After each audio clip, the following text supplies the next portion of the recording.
All right. Today, I want to cover a little information about this Rico that has already taken place.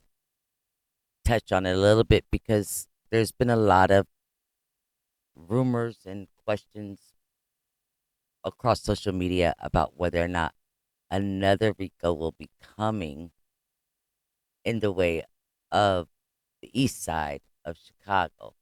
So, I'm going to touch on some things that I've learned through my research, share with you my knowledge, and then maybe it'll get a better insight on what you may think and what I may think about what may or may not be coming in the future. All right. I was asked just a little bit ago something about if I knew anything about a Rico with no limit or whatever. So I went to go look up my old messages that I have from somebody that lives there that works in the news with the TV stations, whatever. And yes, I took their information off here because folks don't need to be trolling them. But if you'll notice, all the way back December 23rd, 2022 is when we had this conversation. They told me, they says, there's a gun ring from Chicago to Atlanta. That's why all of OTF was out there. And then they said they're transporting them back and forth. Even the military guys are involved. Look up the G Herbo connection. And in between that, I was responding to what we had been talking about with the FBG duck case. And if you notice, all the way back then in 2022, I was telling her, yeah, what got me was the FBI knew in January what they were planning for duck, in referencing to January of 2020. So, like I just told the person that contacted me that was asking me about all this, I've been putting the facts out. Just nobody listens to me because there's so many envious weirdos in the YouTube streets that want to throw shade on my name and lie to keep people from paying me any attention.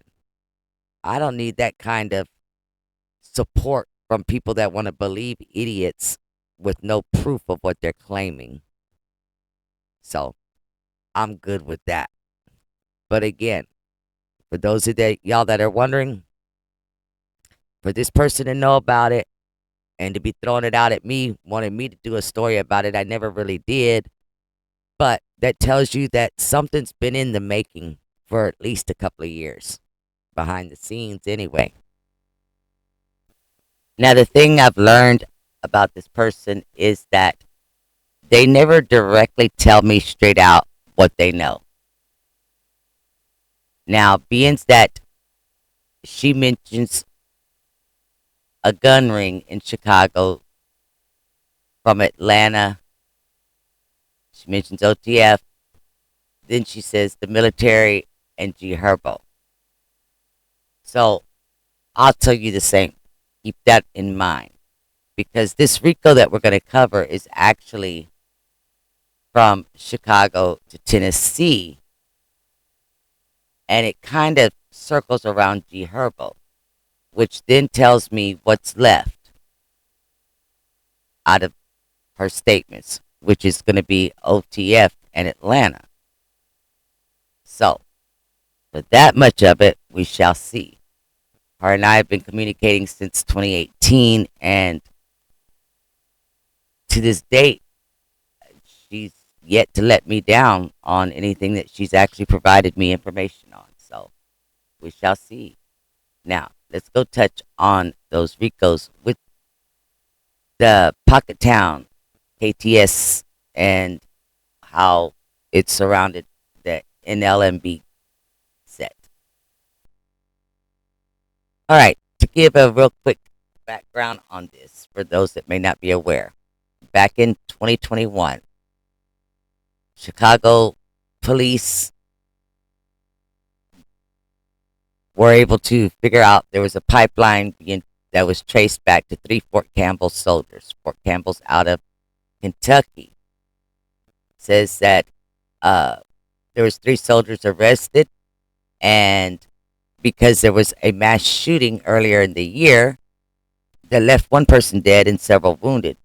And at that shooting, those guns that were left, because they were able to find, I believe it was 5 guns, they were able to trace them back to the 3 soldiers in Fort Campbell, Kentucky, uh, which you have Adams, Brunson, and Miller, 21, 22, and 22. They were each charged with transferring a firearm to an out of state resident, making false statements during the purchase of the firearm, engaging in business without firearm license, wire fraud, money laundering, and conspiracy to commit Title 18 offenses, which falls under the Rico. According to the federal criminal complaint, all three are specialists assigned to the 101, 101st, Airborne Division.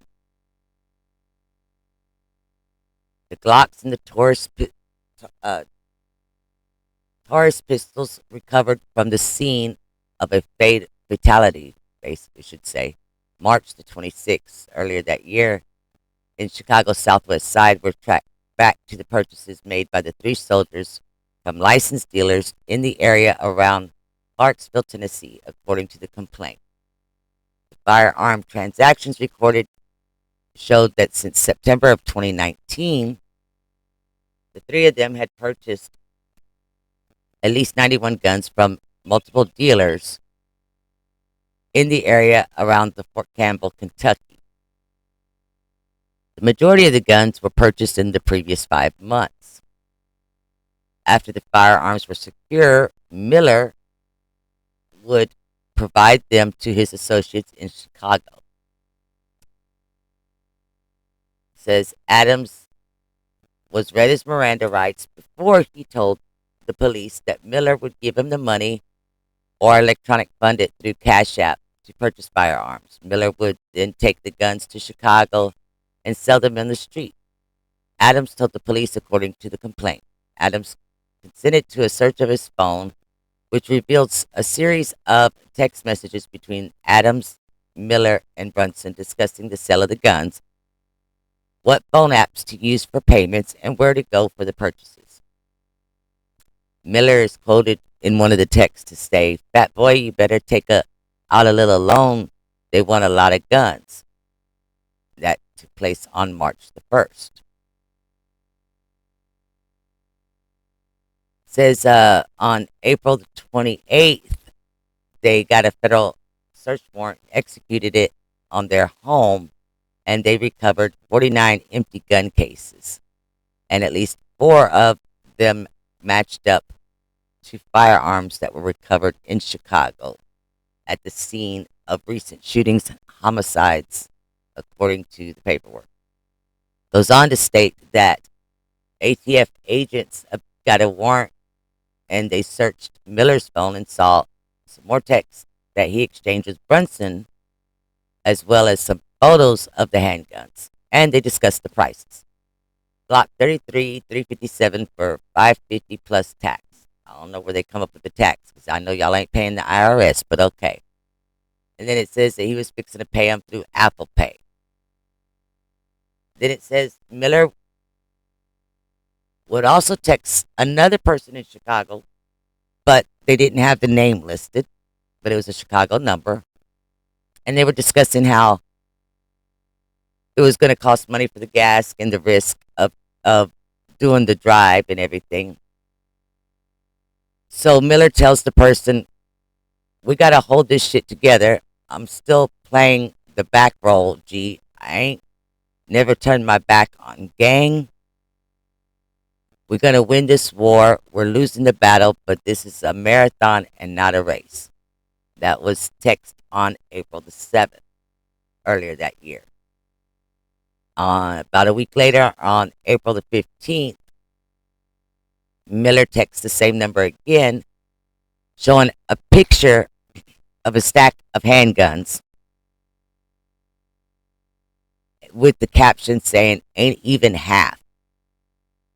The stack was similar to the one that ATF agents recovered during the April 28th search.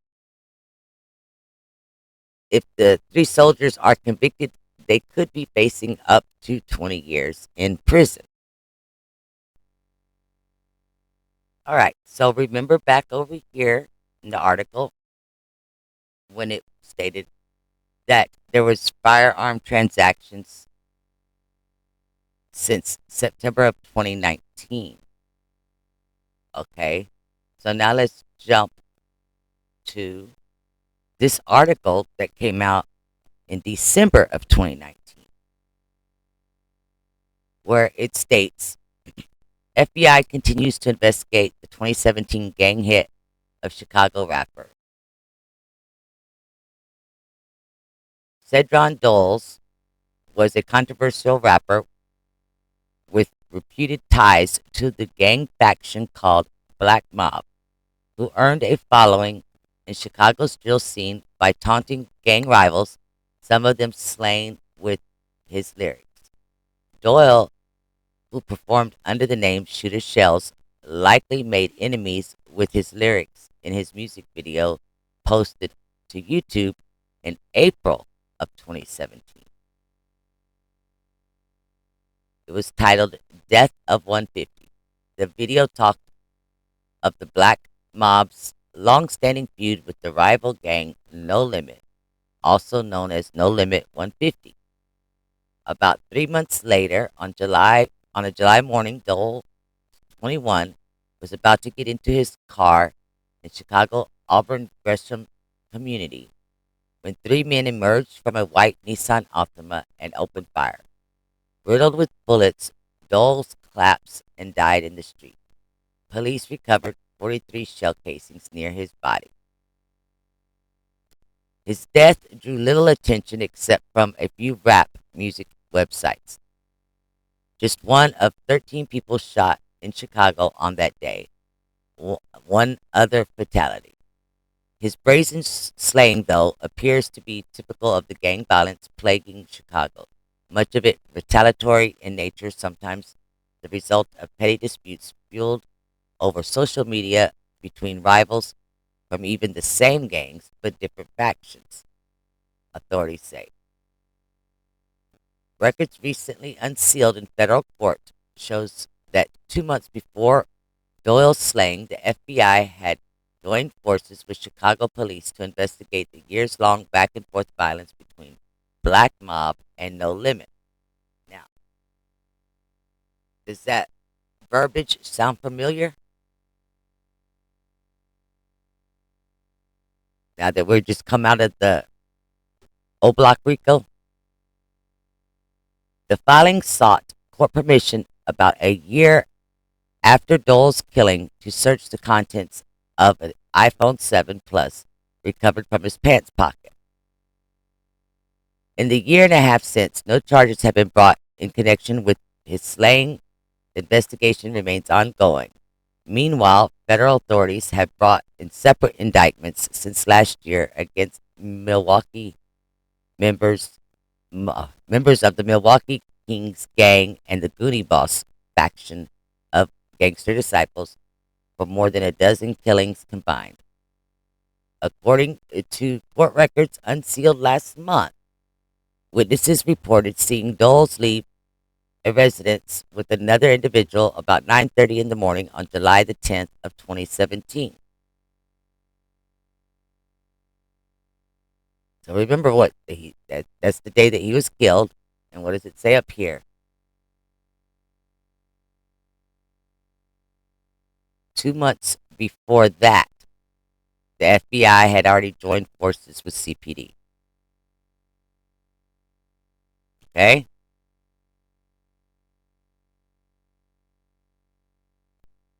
Goes on to state that he was about to enter his car down the block towards 82nd Street when three assailants approached. It's unclear from the filing by if they happened by in the Altima or were laying in wait and fired off 43 shots. The three suspects sped away, the FBI said.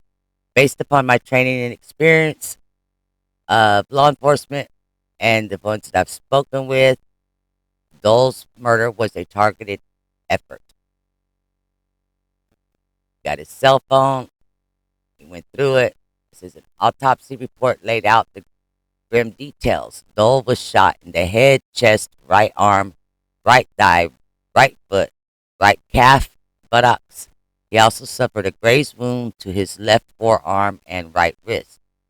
For several months leading up to his death, he could be heard online in the Death of 150 music video holding what the FBI said appeared to be a handgun.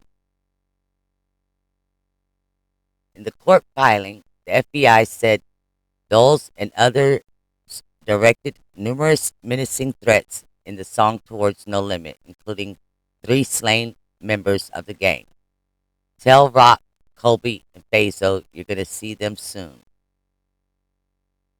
The FBI believes that the song is referring to Jamal Harris, who was killed in February of 2012, Jacoby Herring, killed August of 2013, and Fazo Robinson, who was killed in 2010. Last month, or less than a month before Doles was fatally shot, he told a hip hop video blogger about the violence in his Southside neighborhood and how retaliatory shootings won't stop until enemies put their differences aside. And it shows a couple of videos that, of course, I can't share with y'all. Now, when that news article stated recently released documents were unsealed, that was in 2019, 5 years ago. And it was referring to documents from 2017. So that'd be 7 years prior to now. But here from the FBI website, it says April 1st of 2022, it speaks about the 3 soldiers and the 9 other or not cooperators, but offenders. And it talks about the guns coming from Kentucky and Tennessee ended up in Chicago. It's a 21 count superseding indictment that involves 12 individuals.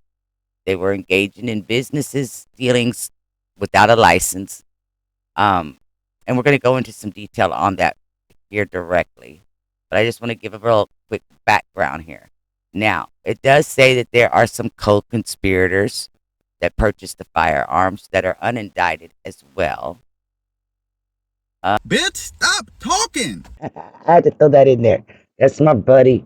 Anyway, I'm gonna keep talking. I'm gonna keep saying it because how else would my producer friend be telling me years prior about OTF and G Herbo being in this connection, but not getting charged? I'm just saying. You about to go to fuck jail, bitch. I need to go on and lock her up or Illuminati, whoever want to come get her, go get that bitch. Now let's jump over to the article that just came out a few days ago on the 19th, where it states, soldier who sold the guns used by Chicago gang members in 2 mass shootings pleads guilty. So this is gonna go into detail how they tracked those guns back and what punishment penalties different ones have gotten, as well as the ones that have not yet been punished. It says Brandon Miller told investigators he joined the army to escape the mean streets of Chicago, where he said he was going to funeral after funeral after funeral. He was in the field artillery at Fort Campbell on the Kentucky-Tennessee border, where he specialized in operating the computers that guide artillery and missiles. He had something else he was doing on the side, though, according to federal authorities. They say Miller, who's 24, ran a firearm trafficking business and sold guns to gang members in Chicago that were used in 2 mass shootings and at least 8 killings, including one at a South Loop barbershop. They're referring to Little Greg. Okay? So arrested back in 2021, were accused of conspiring with 2 other Fort Campbell soldiers to sell firearms in Chicago illegally. Miller pled guilty on January the 12th in Nashville to federal gun charges, and he faces 8 to 12 years in prison when he is sentenced on May 20th. However, they got that faster. So that's your Brandon Miller. Soldiers Darius Brunson and Demarcus Adams, who lived with Miller in his house in Clarksville, Tennessee, near the Army base, pled guilty last year to firearm trafficking charges and also are awaiting sentencing. 14 other reputed members of Southside Alliance of the gangs have been charged with illegally buying guns from Miller and his crew. Four of them, Blias Smith, Raheem Johnson, Bryant Larkin, and Terrell Mitchell, have pled guilty and were sentenced to 5 years in prison. The rest of those cases are pending. In 2022, the U.S. Attorney General Merrick Garland announced the charges against the men accused of buying the guns from Miller and his crew, pointing to the Justice Department's efforts to dismantle cross-state gun trafficking rings. Prosecutors say Miller and his two fellow soldiers bought more than 100 guns between December 2020 and April 2021 when they were arrested. A search of Miller's home in Tennessee led to the recovery of the firearms and at least 50 empty gun boxes, some bearing the serial numbers linked to guns recovered in connection with Chicago crimes, authorities stated. Miller sold the guns to members of Kill to Survive, that's KTS, a gang alliance of the Pockettown Gangster Disciples, Lakeside Gangster Disciples, and Cottage Mob Vice Lords to help in their war against rival gang called No Limits. 4 guns recovered from the scene of a mass shooting on the southwest side on March the 26th of 2021 were trafficked by soldiers to Chicago, prosecutors said. Dante Thomas, 27, was killed and 8 other people were wounded in that shooting near 79th and Western Avenue in Wrightwood. Thomas, who is a friend of Miller, was attending a pop-up party to honor a slain member of the Kill to Survive Alliance. The guns found at the scene were traced to stores in Tennessee, sparking the investigation that led to Miller. Another gun sold to Miller's crew was used in the January 28, 2021 killing of Gregory Jackson III at Studio 19 Barbershop on State Street. Jackson was a friend of the well-known Chicago rapper G Herbo. Questioned in April of 2021 by Chicago police detective and U.S. Bureau of Alcohol, Tobacco, Firearm, and Explosive agent, Miller admitted he traded guns as a hobby, but said he didn't know how they wound up in killings in Chicago. Asked about how a firearm he brought was used in his school pal's Thomas's killing in Wrightwood, Miller said, I bought the gun and then all of a sudden a friend of mine with the homicide. I get that probably looks bad on me, but I never bought a gun for a friend that I know was a felon. In his plea agreement, though, he admitted he sold the guns to gang members in Chicago. Many of the guns were high-priced, quality weapons such as Glocks and Smith & Wessons. On January 15th of 2021, for instance, Miller told a gang member in Chicago he would sell him a Glock 43 handgun with a high-capacity drum magazine for $850. Miller said he entered the Army to escape a tough life. He'd been kicked out of his house at 17, and he went to funeral after funeral after funeral. His father, who was in and out of jail, was an abusive alcoholic. Miller said he was planning to leave the Army after being injured in the field. In civilian life, he said he hoped to work on a barge. Military court records show Miller pleaded guilty last year to sexual assault in a 2019 case. On January 19th of 2023, a military judge sentenced him to 30 months of confinement and ordered that he be dishonorably discharged from the Army. Also, Miller was charged in a separate federal case in Nashville with stealing money from the federal Paycheck Protection Program. That's that PPP. That case is expected to be dismissed as a result of Miller's plea deal for gun trafficking. Now, according to CNN, the 3 U.S. soldiers in Tennessee are accused of purchasing and transporting nearly 100 illegal guns. The Justice Department says give of the guns were linked to the mass shootings in Chicago. Names off the 3 soldiers says they were arrested. They were stationed in Fort Campbell. And it says prosecutors say the investigation began after the March 26th shooting that left the 8 people injured and 1 person dead. Then it goes on to say it was discovered that since September of 2019, the 3 soldiers purchased 91 guns from multiple dealers. Miller then sent them to his associates in Chicago.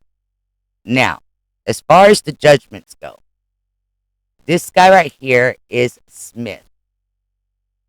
And last September the 29th, he pled guilty to counts 1 and 2 of the second superseding indictment. Count 3 was dismissed by the government. And he's going to do 5 years with 2 years probation. This guy right here is Terrell Mitchell. He pled guilty last October the 10th of last year to counts 1, 2, and 3 of the second superseding indictment. He as well got the 5 years with the 3 years probation. Probation afterwards. There we go. Down here, we have Raheem Johnson, who pled guilty to counts 1 and 3 of the second superseding indictment, and count 2 and forfeit allegations are dismissed. But he's still getting the 5 years with 3 years probation. Then over here, we have Bryant Larkin. He was sentenced on December the 19th of last year. He's pled guilty to counts 1, 2, and 3. He's getting the 5 years with 3 years probation. Now, the ones that leaves, of course, now these are the 3 soldiers. So who that leaves that hasn't been charged is going to be Corey Curtis, 26, Elijah Tillman, 24, Lazarus Greenwood, aka Zorro, who's 23, Dwight Lowry, aka Ike, who's 41, and Deshaun Parks, 25, all of Chicago. So, because the way it said it was originally it was 12 people that were indicted. 4 of them, 3 of them were the soldiers, so that left 9. And of the 9, the 4 did the plea bargaining, which are these guys up here. So that still leaves 5 guys that need to be sentenced. Now, this Terrell Mitchell, it says he's of Davenport, but I found his mugshot with the Cook County Police Department. So apparently he's in Chicago itself. But now I had one more thing I wanted to mention real quick. Of the 5 guys that are left that still need their punishment and to finish out their, whether they're guilty or not, Corey Curtis is the only one that I could find a photograph of, and this is Corey Curtis here. And he's pretty young looking, so it's a damn shame that they're doing things like this and throwing away their lives. Now, what I wanted to add at the end here is I repeatedly keep hearing other channels post different things like that on different platforms where folks are saying that Ratatouille's handler is also the one that is investigating Shooter Shell's homicide. Let me say this. Shooter Shell's real government last name Doyles. Doles. Ratatouille's handler's last name is Doyles. Doyles. Or Do, maybe it's Doyle. Yeah, well, there's no S on the end. Doyle. I point that out because I have looked through everything that I have and everything I can get my hands on. I've yet to find anything that says that FBI Special Agent Kevin Doyle is involved with Shooter Shell's homicide. I found several other FBI special agents, but not Kevin Doyle. So if any of y'all do know anything about this, feel free to let me know. Drop in the comments, say something that not going to offend me because I'd like to know. But now I'm going to start covering some of these cases that these guns are tied back to so that we can see how this played out in history over time. And let me just say that hopefully one day the cycle of violence will stop. And I know that's easy for me to say this because I haven't had the same tragedy happen that a lot of them have had. But the things that I have had, I think what has restrained me from doing anything further than what I've done is remembering that we all have to answer for any of the things that we do, whether it's here on earth or in the afterlife. And I'm not intending any disrespect to anybody in any of these stories that I speak about, and I'm not doing it to glorify any of the deaths. It's just horrible, and I'm wanting to document the reality of dangerous areas here in the United States of America and other parts of the world as well. And because they are tragic stories, and they seem to be centered around popular figures in the area, in the culture, online, social media, what have you. One day, maybe we will come up with a way to find a solution to at least slow it way down if we can't stop it altogether. Y'all have a good day and stay safe.